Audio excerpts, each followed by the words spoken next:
I've been tormented by these words for the last 40 years. When I least expected it, they finally started coming true. When death approaches, it will not rise from the earth, nor will it be wearing a cloak or wielding a scythe. Death will arrive from a foreign land bearing eyes like brilliant jades and hair the color of chestnuts, and it will broadcast only peace. In truth, it does not know what it delivers, but it will deliver it all the same. Little by little, step by step, it conjures apocalypse. A stranded leviathan, angel's wings clipped. A curtain of night under a bejeweled sky. The demise of a king amidst a sweeping tempest. Finally, an inferno wrathful and pure, spreading from sea to sea, cleansing mankind from this world. Listen closely, child. Once the inferno ignites, there will be no halting death's steady march. Excavate its jades from their hallowed sockets, and their visions of apocalypse will cease. Leave them be, and you will bear witness to the conflagration that devours humanity. Tell no one what you heard here today. What do you call a prophecy that is endlessly foretold, but never actually comes true? Reminder after reminder after reminder, the words come, but they never bring anything else with them. Can you even call it a prophecy? I was 11 when I first heard the prophecy detailed above, received my first letter a few weeks later, recounting the words to me in harsh red ink. No explanation, no return address. The cryptic message was disconcerting and unexplainable, but manageably so. It started as something I could rationalize into submission, quelling the terror by convincing myself it was all some extremely odd prank. That initial letter was just the beginning, though. Every avalanche has the first snowflake to fall, I guess. Honestly, I couldn't tell you how many times I've endured that series of words in that particular order over my lifetime. I'd probably ballpark the total to be hovering somewhere in the hundreds of thousands. That's a conservative estimate too.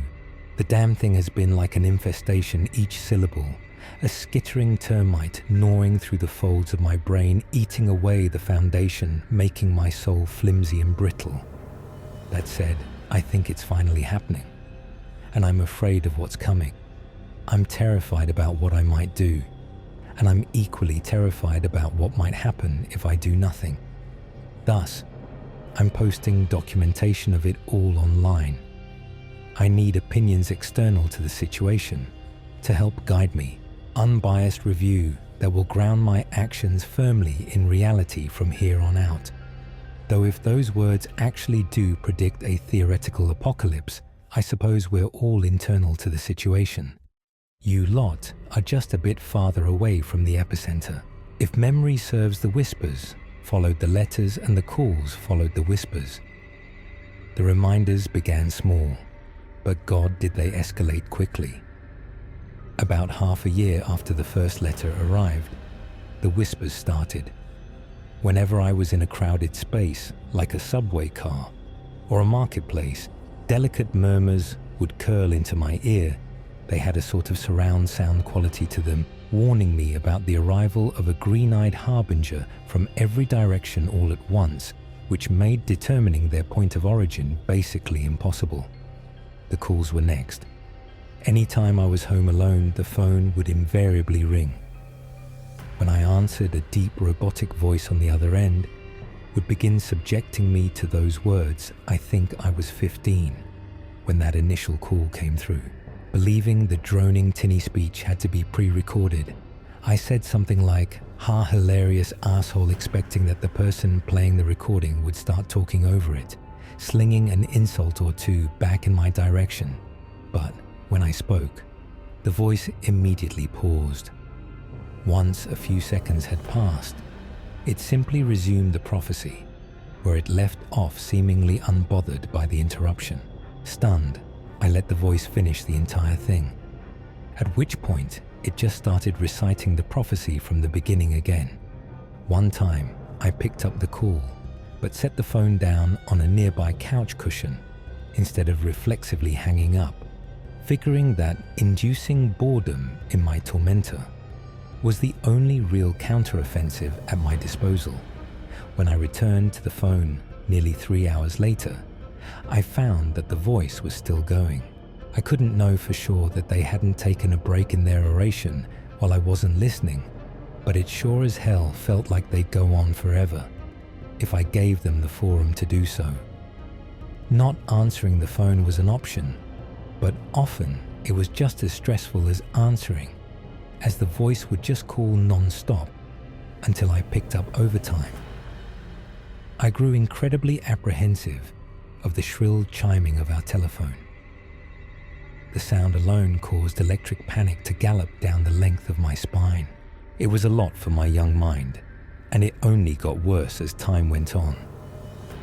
Letters started coming in weekly as opposed to monthly. The whispers made me anxious in public.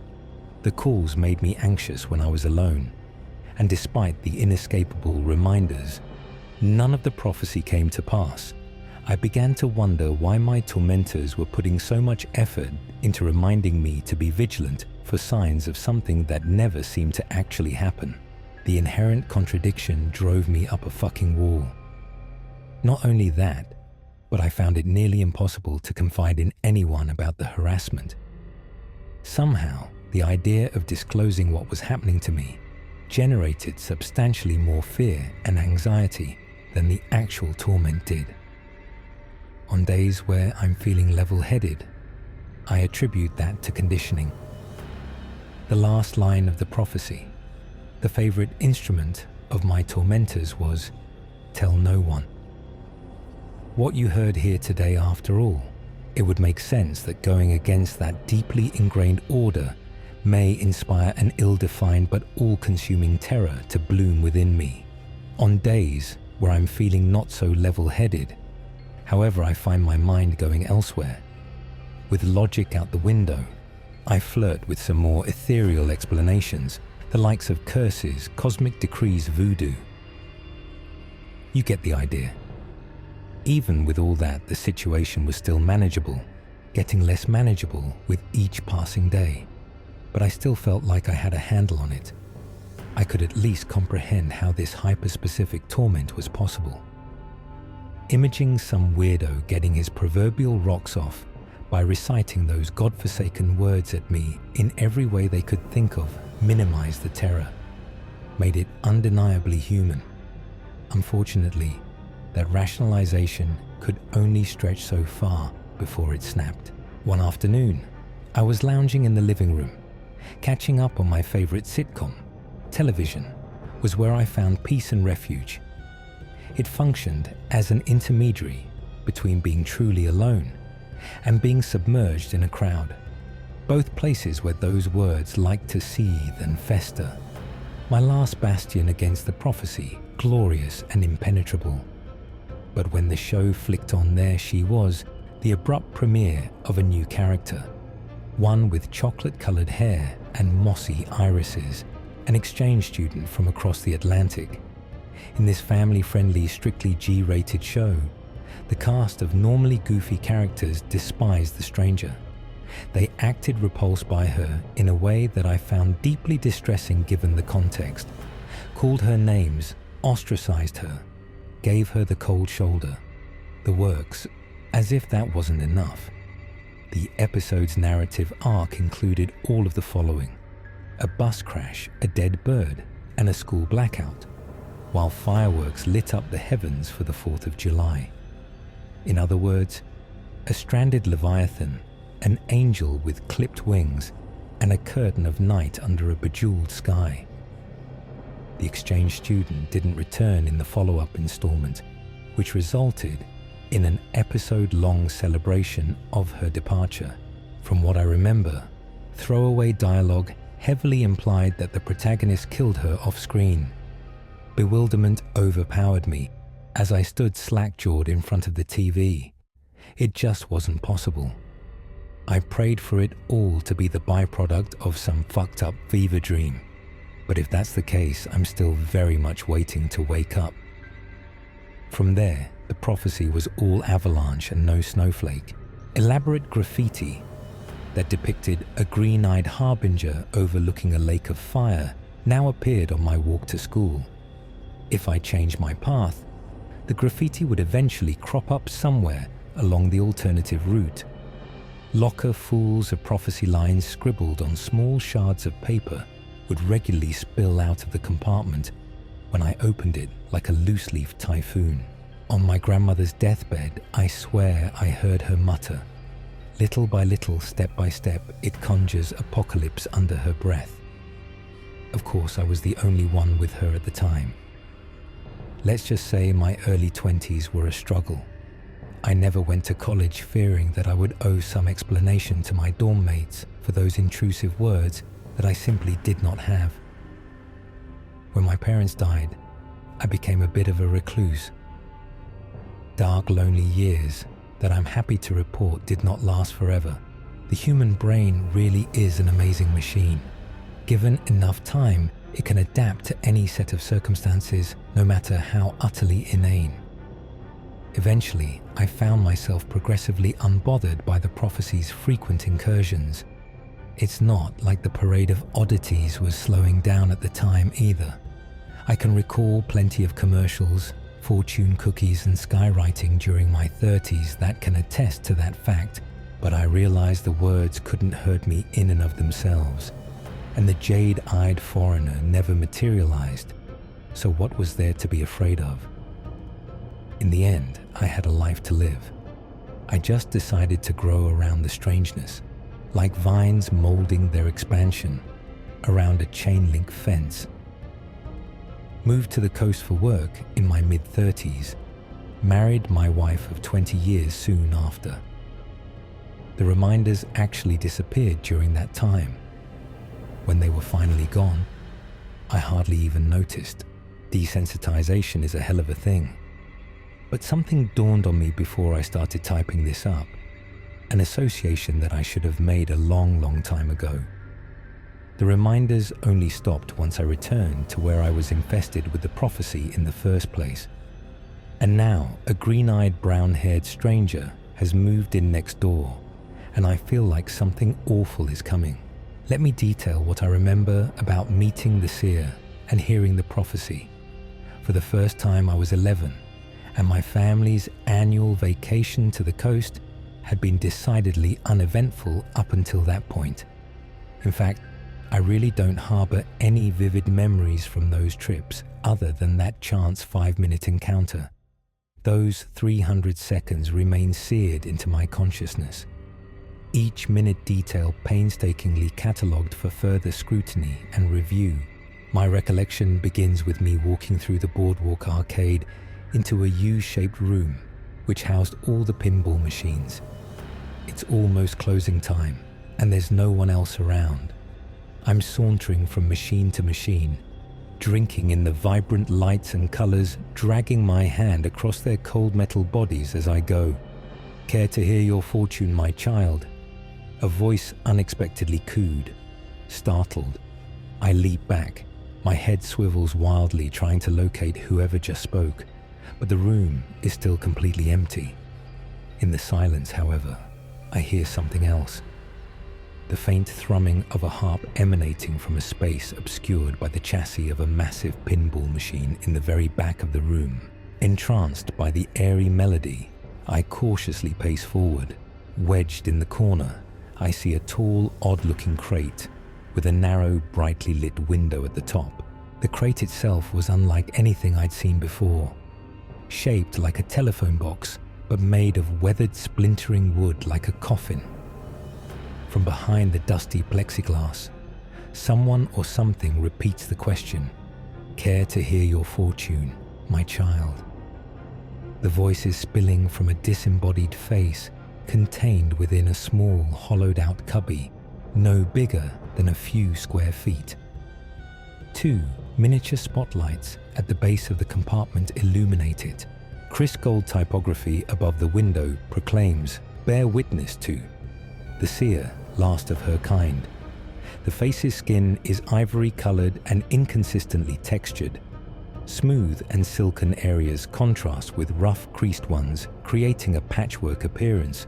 almost as if someone stitched the finished product together using many different models. There is no scalp, head, or skull to speak of. Just a sliver of a face, thin and floppy like deli meat. 2 horizontal slits are present where eyes should be, but the eyes themselves are absent. Instead, sickly white light explodes through the orifices from below. 4 slick black fishhooks curve around its closed lips. 2 under the top lip, 2 under the bottom lip, right before it speaks. The mechanical barbs violently crook the mouth open. In response, the face stretches unnaturally, forming an oblong cavity that nearly runs the entire length of the compartment. It seems to scream, but all that comes out is blinding light. I gaze into its dislocated jaw until I hear it recite those terrible words from the fathomless depths of its motionless mouth. And that's where my memory ends. Ari, a young Icelandic man, has been here for almost a week now. He's pleasant enough. Quiet and reserved, has kept to himself for the most part. Until today, I'd convinced myself his arrival was just a very unlucky coincidence. Something that was going to reopen scars, but nothing more damaging than that. However, I was sitting at the kitchen table having breakfast with Lucy this morning when Ari jogged by our dining room window, waving to the both of us. As he did, my wife recoiled at the sight of him. "Everything okay, Lucy?"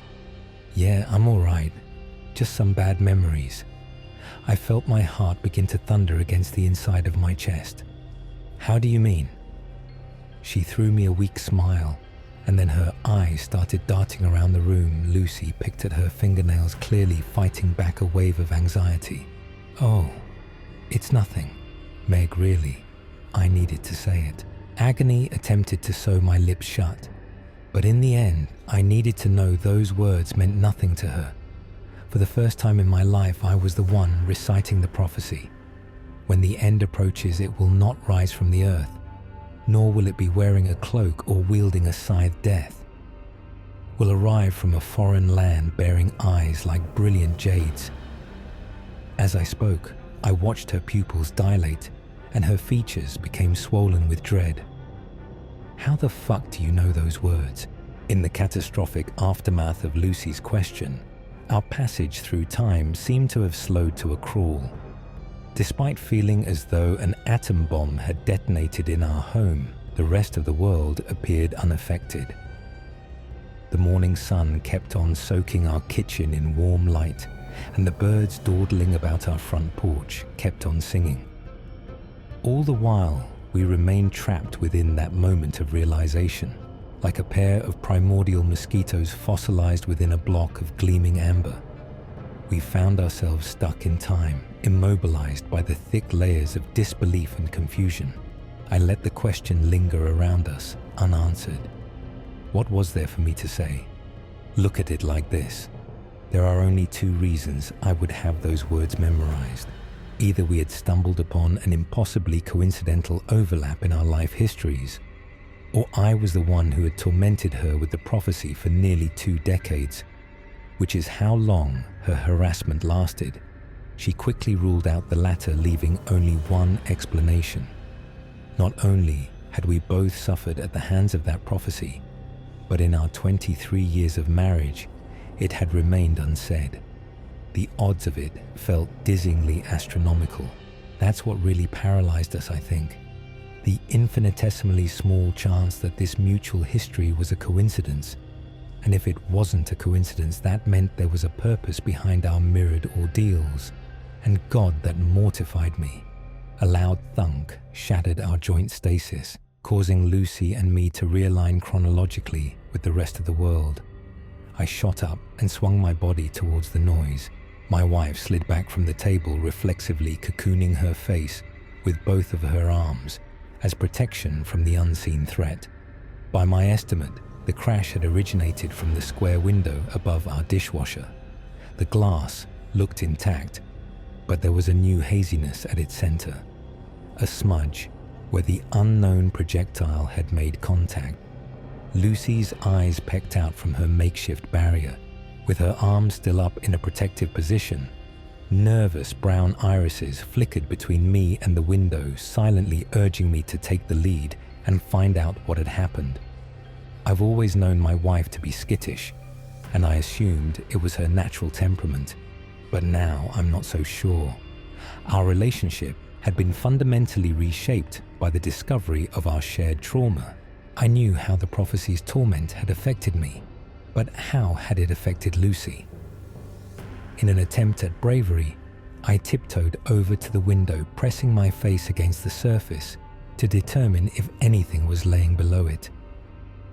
To my horror, with the glass fogging up from my rising hyperventilation, I saw something thrashing against the side of our home, a mangled ball of bright scarlet plumage, accented by darker splatters of crimson blood.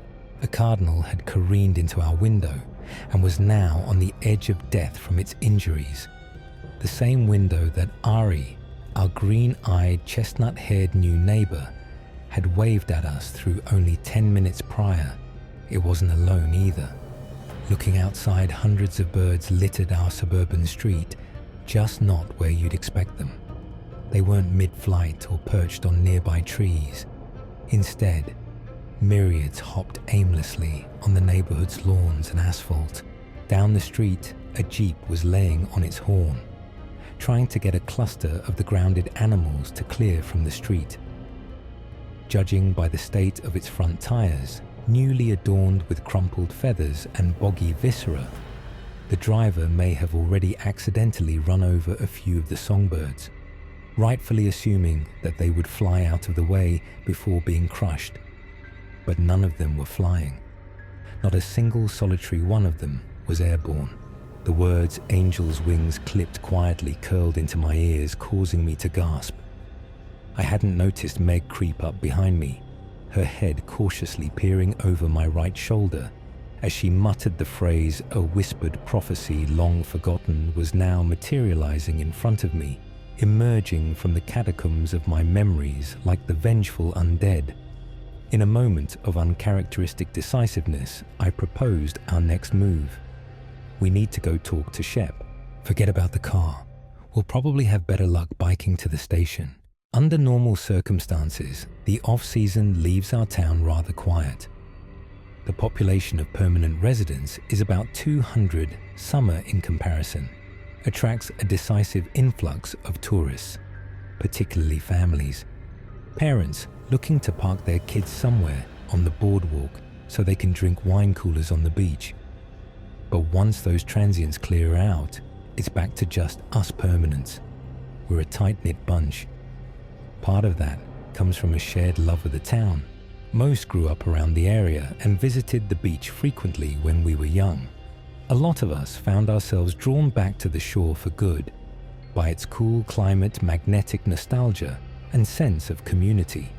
The other key ingredient in our town's cohesiveness is that we all think alike as much as any large group of humans can, at least.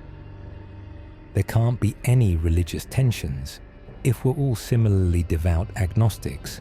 90% of us don't have kids, and the kids that did come from our community's gene pool are already fully grown and out in the world on their own. Because of that, our town doesn't have a lot of volatile young blood bubbling about, at least during the winter months. Limited spikes in sex hormones translates to limited hot-headed conflict, and we like it that way. None of us have the energy to down half a bottle of tequila while committing festive adultery as revenge for our partner for getting a birthday. We have our minor squabbles about politics here and there, but that's about as far as it goes. And on the rare occasion that there actually is conflict we have, Shepherd Langley, the police station, lies at the very north end of town, though labeling it a station is very generous. Situated as the last stop on the boardwalk before it tapers off into sand, the unlabeled one-story building encrusted with peeling seafoam paint chips isn't much to write home about.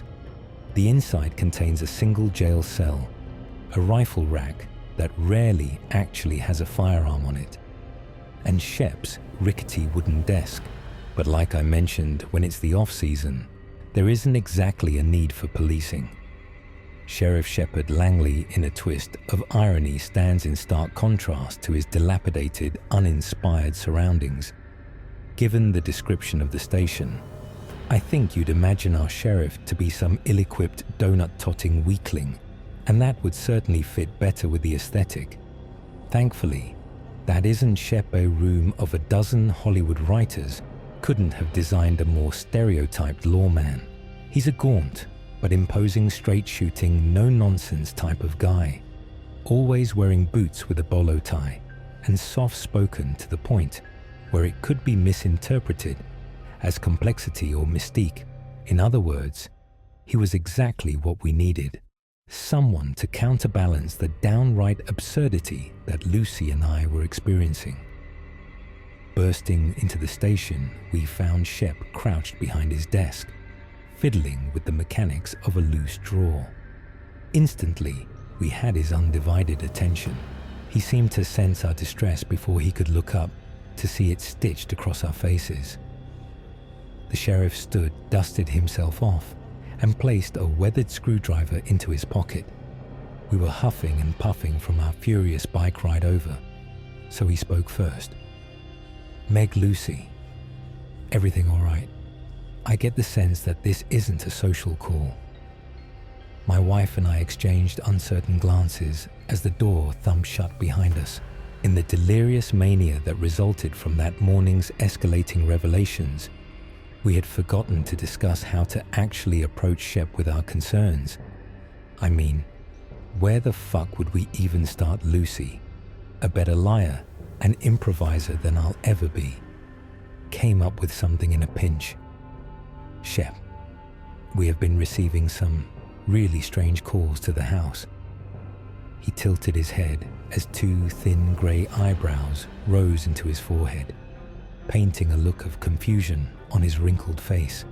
Clearly, he was interested in what information would link some really strange calls and the two of us blustering into the station like a human monsoon. "Do tell Mom." A leaden gulp thumped from inside my wife's throat, and then she continued, "Well, essentially, someone's been calling day and night saying the same thing over and over again. You know that new guy Ari moved to town after being hired to help manage the water refinery? Well, whoever is calling keeps saying that, that Ari might be dangerous. It's not the easiest thing to explain." The sound of the station door swinging open cut Lucy off, and a familiar nasal tone voice began spilling into the room. "Oh, Sheriff, you won't believe it, the birds today. What a nuisance." The stocky woman nearly trampled me as she entered, so caught up in her carefully calibrated melodrama that she became blind to her surroundings. At the last second, I reflexively moved out of the collision course. The cornucopia of marble beads, crystals, and metal charms she wore around her neck clattered as she walked past me. It took her a moment to realize that she had intruded on another conversation. Barbara was here. Fucking goddamn Barbara. She turned her head from side to side, saw us, and then reluctantly trotted towards a chair in the corner opposite to Shep's desk that effectively functioned as the station's waiting room. "Ladies, I apologize for the interruption. I'm a bit wound up today. Barb is wound up 365 days a year without fail. Her perpetual tizzy is one true constant in a world of ever-changing variables. Please continue. I can wait." She sat down, folded her arms onto her lap, and stared ahead, statuesque and unmoving. Out of all the denizens in our pleasant cooperative town, Barb is the one exception. She's living proof that zealotry and dogma are by no means exclusive to the religious among us. Even atheist, supposedly nature-loving Reiki experts can be destructive, malignant narcissists. Shep quietly nodded in Barb's direction, cataloguing her existence, and then turned his stoic gaze back on us. Hesitantly, I picked up where Lucy left off, eager to get to the meat of it all. Listen, Shep, I'm going to iterate to you what the voice keeps saying, and you can decide how concerned you are. Sounds good, he nodded again, and I continued. As I was finishing detailing the prophecy to Shep, Lucy curved her body towards mine, placing a gentle, reassuring hand on my shoulder. Her newly patronizing tone, however, immediately soured the soothing gesture. Sweetheart, I think you got one part wrong. I believe the voice has been saying, listen closely, child. Once the inferno ignites, there will be no halting death's steady march. Dissect a portion of their liver like the eagle to Prometheus, and their apocalypse will crumble. Just then, the phone on Shep's desk rang. He waved a single index finger in front of us, and then picked up the line silently asking us to pause. In our haste, not only had we arrived at the station without a definitive plan, Lucy and I also didn't make sure our prophecies 100% matched. We knew the first few sentences did, but we wrongly assumed that would mean that all of it would be identical. Lucy, what the fuck are you talking about? That's definitely not right, I muttered under my breath, trying to make the words only audible to her. Barb was a notorious snoop and a known instigator of rumors. I wasn't looking to have her interpret my tone as marital discord. It was ammunition I sure as shit was not willing to give to her freely, at least. That's what mine was, Meg. At the arcade from the whispers in the letters. Does it really not match what you were told? I was shell-shocked. Her recollection of the prophecy was nearly interchangeable, except where it seemed to matter most. Somehow, we were given different instructions on how to avert apocalypse. Before I could come up with a response, Barb mumbled something behind us that made my blood run cold. Actually, you're both wrong. It ends up with sever their dominant hand loosening their grip on apocalypse. Across the room, Shep slammed the phone down on the receiver. Sorry, y'all, this will have to wait. There's a whale carcass that washed up by 44th. Well, at least they think it's dead. I need to go take a look. Have to decide whether or not we need environmental to come out too. 3 words spun in my head, causing overwhelming vertigo. Those words were then joined by what Barb uttered, and I felt myself passing out a stranded leviathan. If someone subjected Barb to the prophecy as well, there's no way any of this is a coincidence. How many more of us are there then? The sight of the stranded leviathan was beyond surreal. Shep left the truck first, whistling with awe as his boots hit the sand. Meanwhile, I sat frozen in the passenger seat, fixated on the impossible scene only 30 yards down, the beach from us. Nervous sweat poured from my entire body, dripping down and pooling into the upholstery of the sheriff's car. No matter how many times I blinked, wishing it away, it was still there. The crisp snap of fingers broke my trance. Meg, hey, where'd you go? My neck spun towards the noise, with a look of irritation painted on his face. Shep stood outside the passenger's side window, impatiently waiting for me to respond. His face softened as I turned toward him, now wearing an expression of concern more than one of annoyance. When I caught a reflection of myself in the side view mirror, I understood why. My skin lacked color, drained of blood, until it sported a dull yellow-white hue like that of an elephant tusk. My pupils were wide and dilated, making my eyes look like 2 white olives with dark black pimentos. I was the picture of mind-shattering fear. Truthfully, I thought I was doing a better job of hiding my emotions than I actually was. Not wanting him to worry too much more, I sent him away. Yeah, I'm alright, Shep. I'll meet you out there in a few minutes, okay? I need some space to get my head on straight. He nodded slowly and then walked off towards the beach Titan. Already, our makeshift plan was falling apart. The division of responsibilities had made sense in the moment. Lucy would stay behind with Barbara to keep her calm.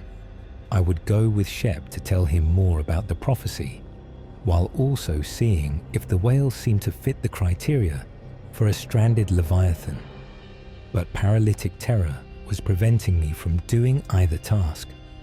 I couldn't force the questions out of my mouth on the ride over to the beach, so it was completely silent. And now I couldn't force my legs to bring me closer to the stranded leviathan. Inspecting it up close may not provide us with important insight, but I wouldn't know that until I looked at it myself. Maybe I should have stayed with Barb. I bet Lucy would have been out of the car by now. The more I thought about it, though, the more I realized this was the only functional distribution of labor I can't handle. The vortex of Barb's self-obsession on her best days, let alone today, as I considered the notion that my paralysis was akin to failing my wife. A tiny ember of self-loathing started burning in my chest.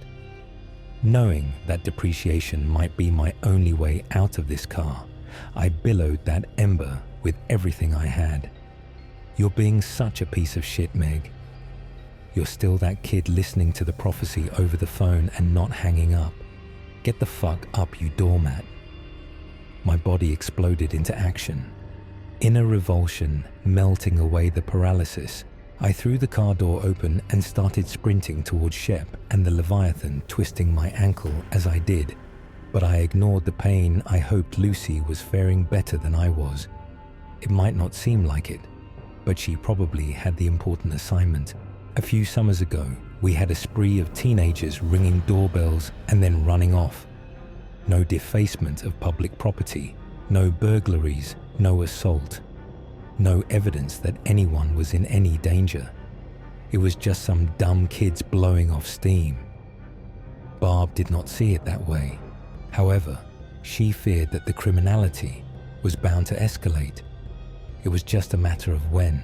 As a result of that fear, the woman blasted a UPS delivery man with duckshot as she answered the doorbell, thinking he was one of the instigators. Thankfully, the worker was mostly unharmed. Barb is not marksman, and the ammunition itself was rubber. She got off light a few hefty fines and probation, paid for the man's medical bills too. Fear can make you do a lot of things. It causes me to become paralyzed. It causes Lucy to run and hide. Both aren't exactly healthy responses, but they aren't particularly harmful either. Barb is a different story. Fear makes her impulsive and violent. The adrenaline is blinding. It transforms her into a person recklessly swinging a knife around in a dark room just because she can't see anything around her. Uncontrolled fear is a cancer. It grows into everything around it, overwriting whatever was there before it. As its roots dig deep, if more than just the three of us have been affected by the prophecy, I'm afraid of what voracious cancer Barb might be able to cultivate. By the time I reached the animal, Shep was already on the phone with environmental services.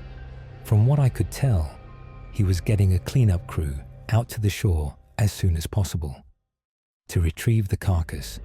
Standing before the stranded Leviathan, the smell of death lingered thickly in the air, the salt of the tide and the sulfur of decay combining to form an ungodly stench.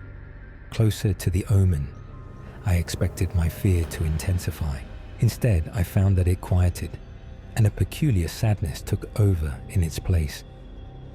The majestic animal had died in such an undignified way, sprawled out alone on the beach for everyone to gawk at. It was hard to look at. I did a lap around the dead titan. Wasn't sure exactly what I was looking for, but I figured I'd know it when I see it. To my relief, there wasn't anything overtly foreboding about the cadaver. No prophetic phrases carved into its flesh. No mysterious pagan symbology painted onto it.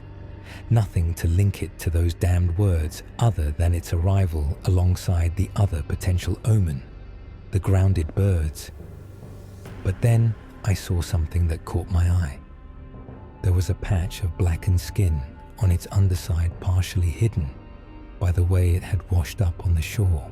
The pungent smell kept me from placing my head too close to the scorch mark, but from a few feet away, it looked like an electrical burn. I took a quick snapshot with my phone as Shep began calling to me from the other side of the mammal. "You all right over there, Megan?" he hollered, realizing he had lost track of me while he was on the call. Before I could respond, he jogged around the corpse until he found me clearly more than a little concerned about my state of mind. "So, is this your stranded Leviathan?" he asked, with a tiny lilt of sarcasm flavoring his speech. Suppressing a twinge of embarrassment, I shook my head in the affirmative. For the first time in my life, yes, I honestly think so. He focused his gaze on me. "What do you mean, your life?" I thought these calls you and Lucy had been receiving were new. His questions lacked even a modicum of confusion. He spoke with strong, decisive language, giving me the impression that he'd just confirmed a hunch. Apparently Shep had seen through our lie from the very beginning, or at least had his doubts. "Look, Shepard, we didn't give you the whole truth, because the whole truth is absolutely batshit." A small chuckle escaped his lips, and I continued. "I'll give you the full story, but I need to ask a favor first." He walked closer, placing a firm but reassuring hand on my shoulder. "And what would that be, Mom?" I struggled to contain the fear that was once again bubbling in my stomach. For Lucy's sake, I pushed on. "Could you drive me over to the arcade on the boardwalk? There's something I want to show you. Everything will make more sense if it's still there." A flick of the wall light bathed the boardwalk's underground storage room in a faint yellow light. The basement smelled intensely damp, almost fungal.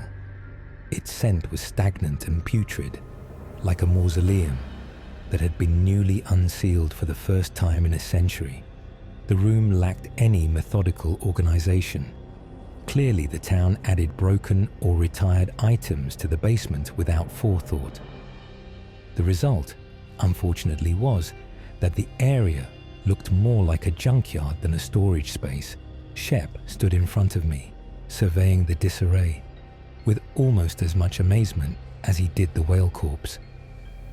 From my vantage on the last descending step of the narrow staircase, I had a little elevation to help me orient myself to the room's congested architecture.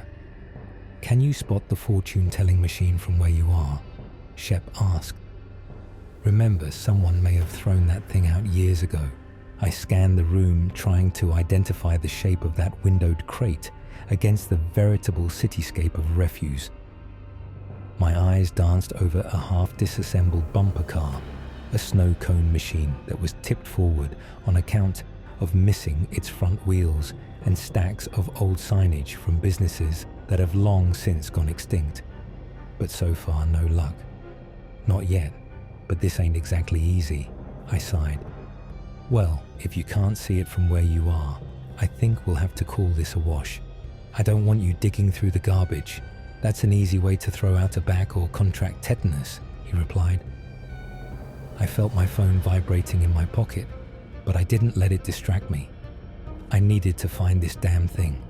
Even if it didn't help clarify what was going on, it might help convince Shepard that everything I told him on the way over was real, rather than some bizarre manifestation of childhood trauma.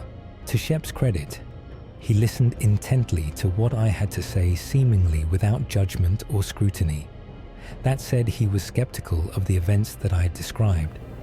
He was right to be skeptical, even if his disbelief stung. Memories, he reminded me, aren't true history. They're more like made-for-TV movies based on historical events. Truth is the foundation, but that foundation is often buried under layers of emotion, flawed retrospect, and new context as you age. You can't look at memories like they're fact, he said, especially ones that are that old. Important insight that would only become more crucial as the events of the evening unfolded. Just then, I saw it. The bottom half of a wrinkled face framed behind plexiglass, barely visible from under nautical props that used to be part of a popular mini golf course. There I screamed, pointing a tremulous finger at the appreciation from my childhood. Shep followed the trajectory of my gesture and locked his eyes onto what I saw. It took him a few minutes, but he was eventually able to drag the machine out from the rubble. Once Shepard had placed the box in front of me, I knew it was the right one. But it was so different from what I remembered. First off, the material that made up the crate wasn't jagged and splintered like coffin wood.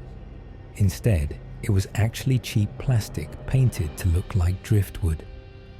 Not only that, but the face in the window was not nearly as haunting as I recalled. The skin was tattered and grey-blue like I remembered, but the expression was neutral and unoffensive. A little uncanny, sure, but not demonic or supernatural. Like the memory that lived in my head, I remembered one thing correctly.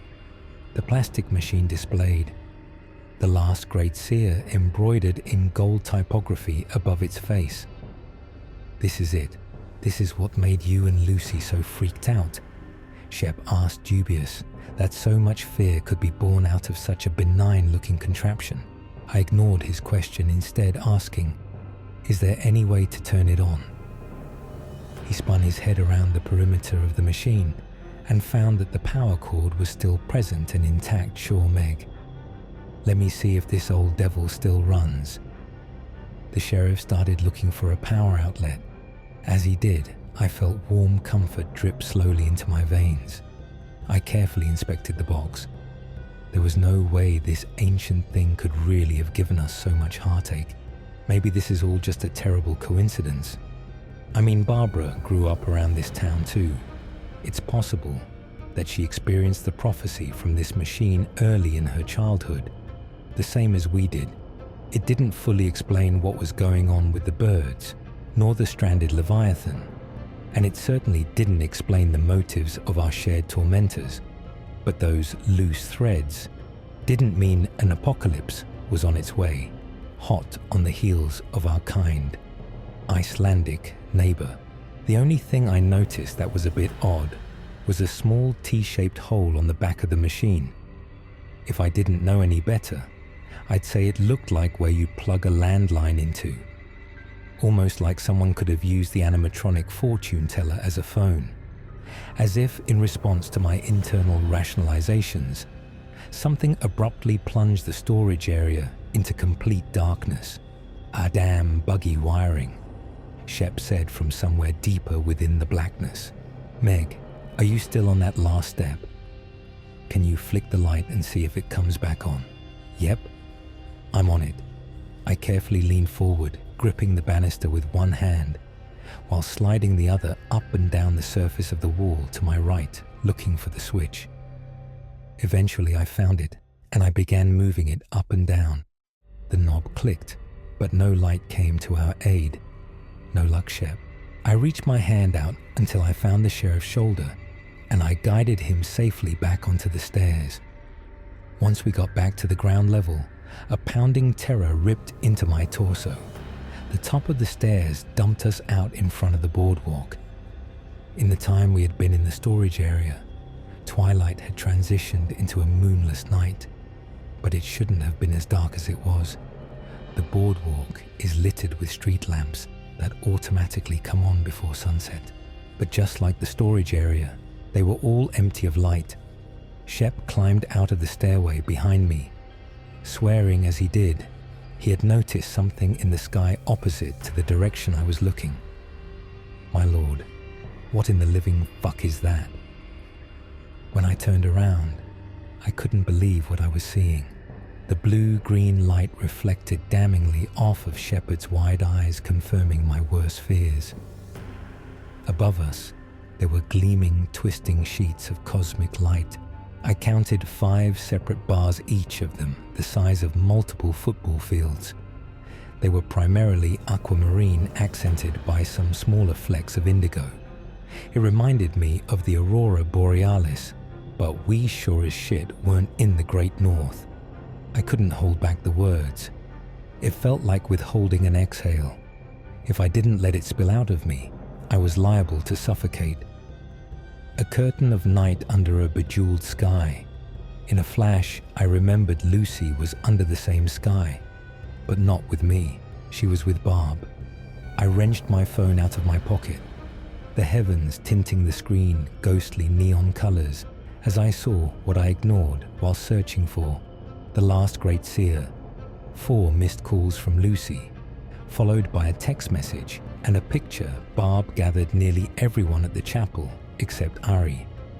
Practically everyone in town was tormented by the prophecy. When they were young, they're all acting crazy. What they're talking about doing is insane.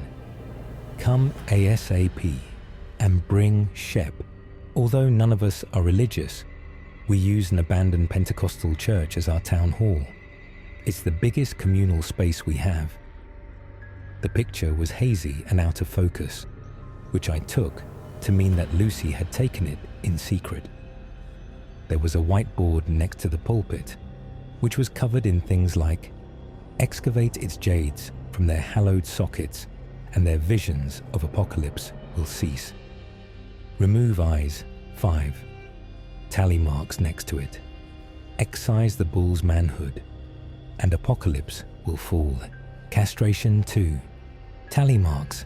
Flay its carapace and apocalypse will be exposed. Skinning 4. Tally marks. The list went on and on.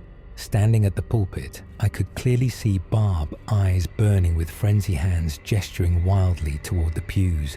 Barbara, you need to stand down. Shep growled, his words echoing up into the rafters of the vast cathedral. Hundreds of bodies turned in the pews to face the sheriff as he and I entered. There had been lively chatter when we first walked in, with the entire town debating the most appropriate violence to inflict on Ari, our green-eyed harbinger. Now there was only silence, a thick, suffocating quiet made dense by the thousands of words that lingered impatiently on people's tongues, but remained unsaid. I peered around from behind Shepard, trying to locate my wife in the frozen mob. As my eyes moved up the length of the church, I eventually found her. Ahead of the pews, there was a raised area with a pulpit and an altar. A rusty pipe organ mounted against the back wall framed the stage with its dilapidated metal cylinders curving around the pulpit like the tendrils of a kraken, twisting around the hull of a ship. Lucy was sitting on the bench in front of the organ, deeply sequestered behind rows of townspeople, and Barbara, who stood in front of the pulpit head, shaking with divine indignation, like a magistrate looking upon a convicted witch at Salem. Shepherd, what right do you have to overthrow the will of the people you work for us? Not the other way around, she boomed from the safety of her podium. Murmurs of agreement radiated throughout the crowd. Barb had clearly persuaded them, but they hadn't completely succumbed to frenzy. Not yet, at least. Open your eyes, Sheriff. That whale died on our shore. The birds aren't flying. The town lacks electricity, and a strange light pervades the sky. All on the same day, all after Ari's arrival. Do you think we enjoy convening by candlelight? Do you truly believe our pain had no purpose? To my astonishment, I found myself agreeing with Barb. A peculiar relief poured over me as I listened. Involuntarily, I swallowed and nodded my head. Shep turned and shot me a look of pure disgust, having sensed my wavering allegiance. As much as I treasured his respect, and as much as I knew what we were considering was morally unconscionable, I couldn't help but find comfort in Barb's narrative. We had all suffered at the feet of this prophecy, and we had endured that suffering alone. Until today, the warmth that came from a room full of people that understood felt like morphine in my blood. All right, folks, let's make this all abundantly clear for you. The sheriff walked forward onto the carpeted aisle as he spoke, leaving me and my smoldering collusion behind. I do not deny your pain, nor am I saying that I understand what's happening here today. I don't think anyone has a good explanation for what all of that is. He beckoned out one of the cathedral's tall windows at the blankets of blue-green light swimming ominously through the night sky. But there was something else on the glass that he didn't call our attention to, something that caused the hairs on the nape of my neck to stand on end. Tiny beads of dripping liquid absorbing and reflecting the cosmic light as they painted long lines down the window. Every tempest starts as a drizzle of rain. I started pacing forward to warn Shep, knowing what could be next to follow. I wish I understood your pain, and I wish I understood what you experienced truly. I do, he continued. But here's something I do understand. It's simple, and it's universally applicable. Thou shalt not kill. The activities you'll have listed up on that whiteboard, castration, skinning, hobbling, amputating, blinding, they'll kill that poor man, and he won't pass on quietly either. So ask yourselves, something is demanding you'll do those things to Ari, but is it worth giving up your humanity to do it? I know the prophecy says, a lake of fire will eat the world if you don't hurt him. But I mean, if you become demons to save us, did you really avoid creating hell? When I reached him, he was nearly at the pulpit, looking up to meet Barb's burning gaze. Wind whipped against the church's rickety woodwork, causing the walls to seemingly buckle and expand with the current. Hefty droplets of rainfall crashed against the rooftop, like the hooves of a stampede. I grabbed his forearm and pulled myself up to my tiptoes so my whispers could meet his ear.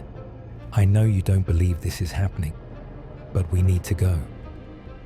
The next part of the prophecy is the death of a king amidst a sweeping tempest. We haven't had a mayor in over a decade, so you're the closest thing this town has to a king. Barb's voice cut through the sounds of the storm like a crack of thunder. Megan, are you conspiring with the sheriff? Are the both of you planning on standing in the way of what needs to be done? People rose from the pews, staring daggers into Shep and I. At first, it was just a handful, but the more venom Barb spewed, the more of our neighbors answered her call. They have chosen us. The universe, in its infinite wisdom, has selected us to prevent apocalypse. Would you really deprive of us of our destiny and damn the world to conflagration, all just to protect a man who you hardly even know? An outsider no less. A crowd gathered in the aisle, preventing our only escape route. I swung my head from side to side, looking for an opening, a hole in the mob that Shep and I might be able to squeeze through. But I found nothing. With the people closing in on us, I turned to face the sheriff, who had become eerily motionless in the preceding few seconds. When I saw his expression, my heart transformed from meat into lead, and it plummeted through the bottom of my chest. His eyes were empty and glazed over like marbles painted to resemble human eyes. The left half of his face sagged unnaturally downward, making it look like those features were being subjected to a different, more potent force of gravity than his right. A stream of dribble fell from the corner of his mouth and down his chin, dripping onto my shirt collar as I stood paralyzed in front of him. Before anyone actually reached us, Shepard crumpled to the floor like a discarded marionette, limp and lifeless.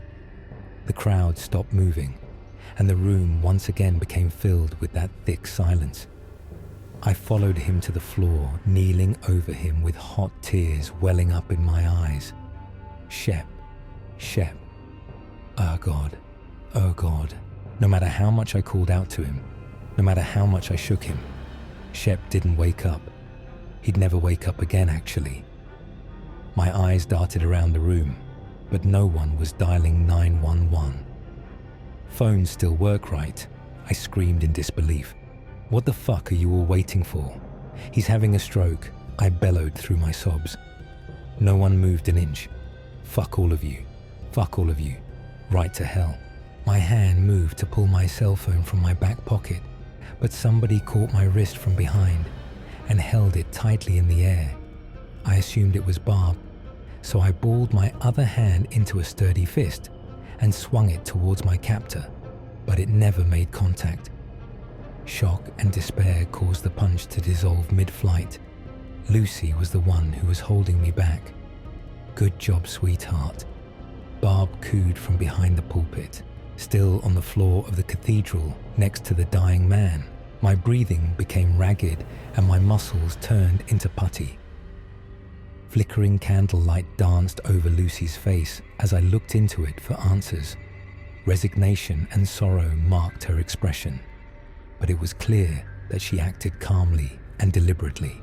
Apparently, my wife was more than willing to let Shep perish in an undignified heap on the ground, with the whole town watching a fate that mirrored the stranded Leviathan in a way that twisted my stomach into knots. Is the only word Lucy vocalized before Barb started delivering commands.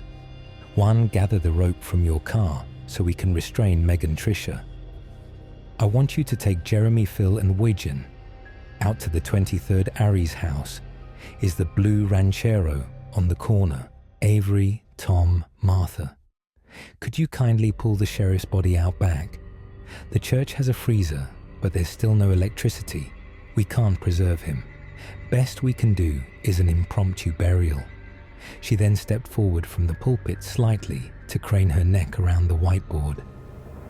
Looks like the majority of us recall that last instruction to excavate its jades from their hallowed sockets, and their visions of apocalypse will cease. So I guess we'll start there. Que les boy. Once the mob tied me to a folding chair, they at least had the decency to place me next to Lucy up on the stage by the pipe organ. I think they viewed it as decency at least. In reality, I would have preferred being tossed into the wet dirt next to a possibly still alive shepherd. Her betrayal had cut so deep, she tried to justify her actions, but I wasn't having any of it. This town and its people were Shep's life, and this is how they chose to repay him. He was there when our basement flooded, lugging water-logged furniture onto our lawn in the summer heat. When Lucy's parents died in a car crash, he sat at our kitchen table and drank coffee with us every day for a month, listening intently and giving advice where he could. When we finally thought IVF worked, only to have it end in a miscarriage, Shep was there to give me a shoulder to cry on. Lucy, perpetually avoidant of discomfort, was off drinking by herself somewhere farther into the mainland. That was just our lives, though. Every person in that church probably had their own collection of stories iterating. Shepherd's wisdom, kindness, and philanthropy. And every single person in that church let him expire on the floor like a mutt. It felt unbelievable, but that was actually the better of the two potential outcomes too. No one took his pulse as they carried him out of the cathedral. Despite my pleas, he might not have died on the church floor. Instead, Shep may have died in a coal pit, mud and soil filling his lungs, as he stared helplessly up into the faces of his neighbors as they proceeded to bury him alive. From their perspective, feeling for a heartbeat was a gamble that had no upside. Barb wanted him in the ground, so he was going into that hole dead or alive. Why risk confirming that they were sentencing the man to a premature burial? Dwelling on it made me physically sick.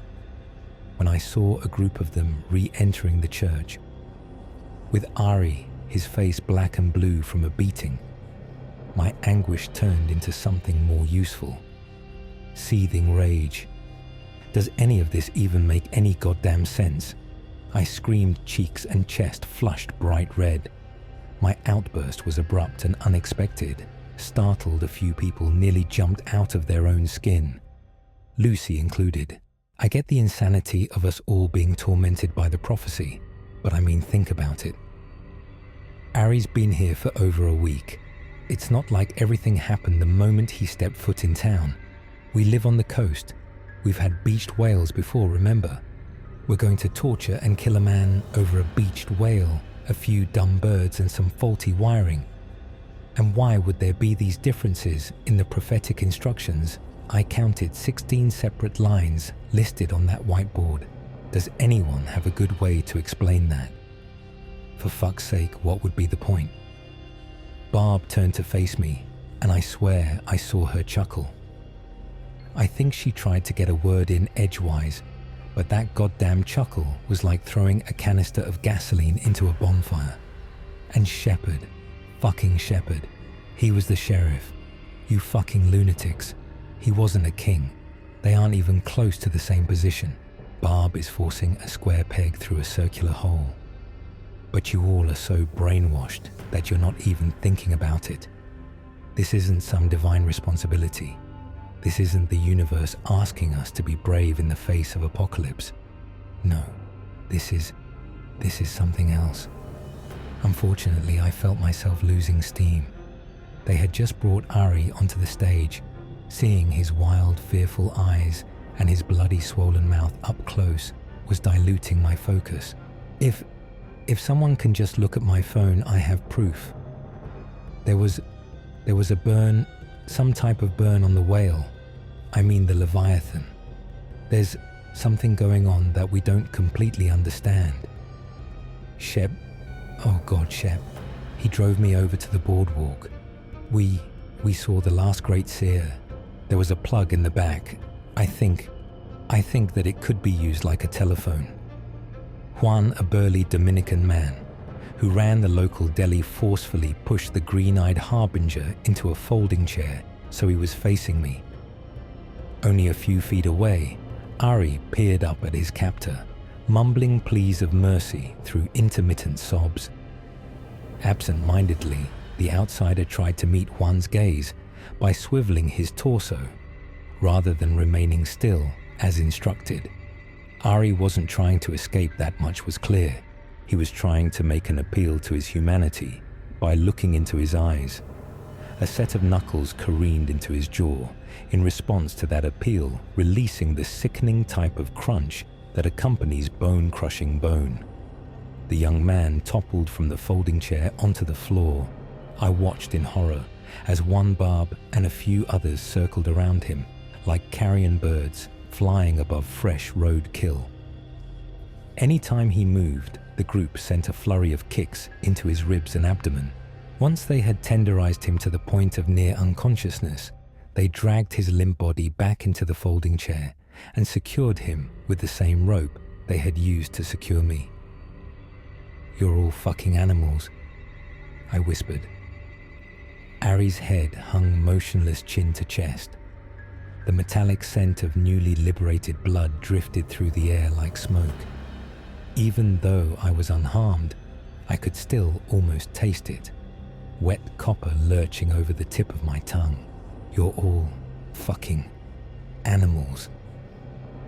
My scream muffled by someone behind me stuffing a sock into my mouth. A barrage of primal shrieks leapt up from my vocal cords, but they barely made any noise through the thick fabric. With both of their prisoners subdued, Barb, Juan, and the rest of the group jumped off the stage, discussing preparations for the main event with the crowd of people that was gathering in the aisle. Slowly, Ari lifted his head to midline. To my confusion, his expression of fear had dissipated, seemingly beaten out of him. He concentrated, perking his ears and moving his eyes from side to side, clearly trying to determine if there was anyone nearby. Satisfied that no one was within earshot, he dragged his eyes forward to meet mine. They were almost bulging from their sockets. Not with terror, not with confusion. His jades were agape with frenzy, somehow burning even brighter than Barb's were. I felt my thoughts freeze and body overheat like an old radiator as I observed the corners of Ari's mouth curl upwards. He smiled at me, with no one else watching. His lips contorted into a rapturous Cheshire cat's grin, violent and uncanny. Ari tilted his head forward, cloaking everything but his teeth in shadow. Quivering candles illuminated his jaw with a frail spotlight, and I couldn't help but feel overwhelmed by a grim nostalgia, Just like the last great seer did 40 years prior, Ari seared a series of apocalyptic words into my consciousness. But these words were new, and unlike the prophecy, these words may have truly been conjured for me alone. Kings can bleed, governments can collapse, and gods can fade. These masters can die because they're artificial.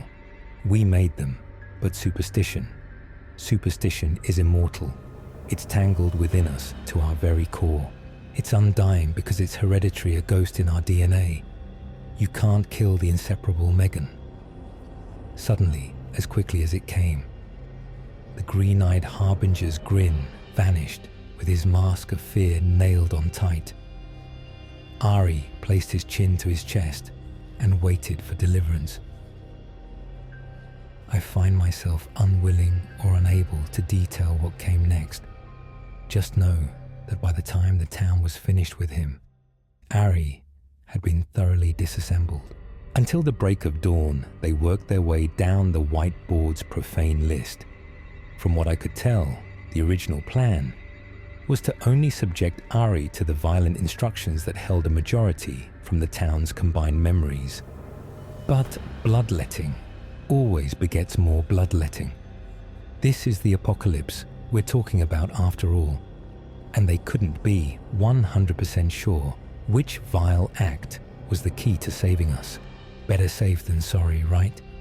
When the sun rose unaccompanied by conflagration, they patted themselves on the back. They buried what remained of Ari, if that's even his real name, in an unmarked grave next to Shepherd. And that's what hurt me the most. Have you ever heard of a geomagnetic storm? I sure as shit had not, until a man claiming to be an environmental services worker called our home the morning after our town enacted the prophecy. They told me they were looking to speak to Shep, that he had called them about a beached whale 24 hours ago. Now, for whatever reason, they found themselves unable to reach him. They believed they had an explanation for what happened, and they wanted to pass that explanation along. I won't pretend like I understand the science of it all, but I can give you all the broad strokes. Rarely, when the sun emits a wave of energy known as a solar wind, it can reach Earth and disrupt our magnetic fields. Now, stop me if any of these phenomena sound familiar. Animals like birds, which rely on internal magnetism to guide migration, can become disoriented when magnetic fields are disrupted, grounding themselves until their physiology is restored.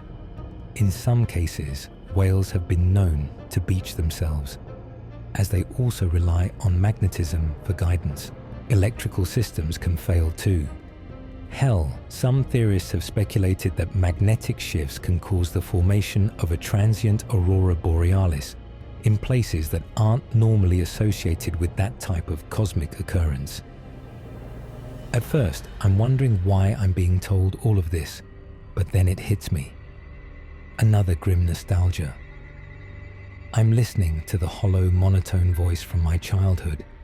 They hid it at first, no doubt wanting to keep me on the line long enough to gloat, as they finished confirming my suspicions that everything our town did was not born of divine purpose. However, they let the masquerade fall. Once I realized it was them, I hung up. I didn't need to hear anymore.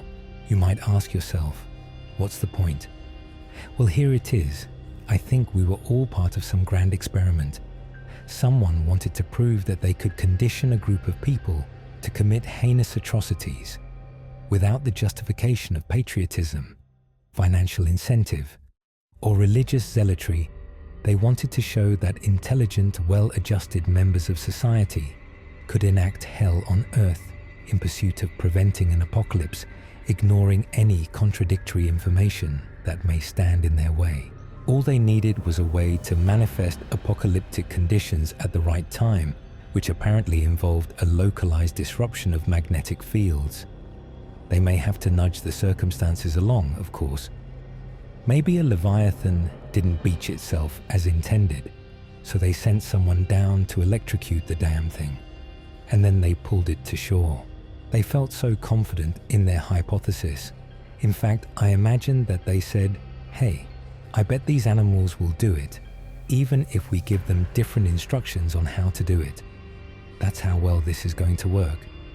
The point is this: our group was just a prototype, a trial run of sorts.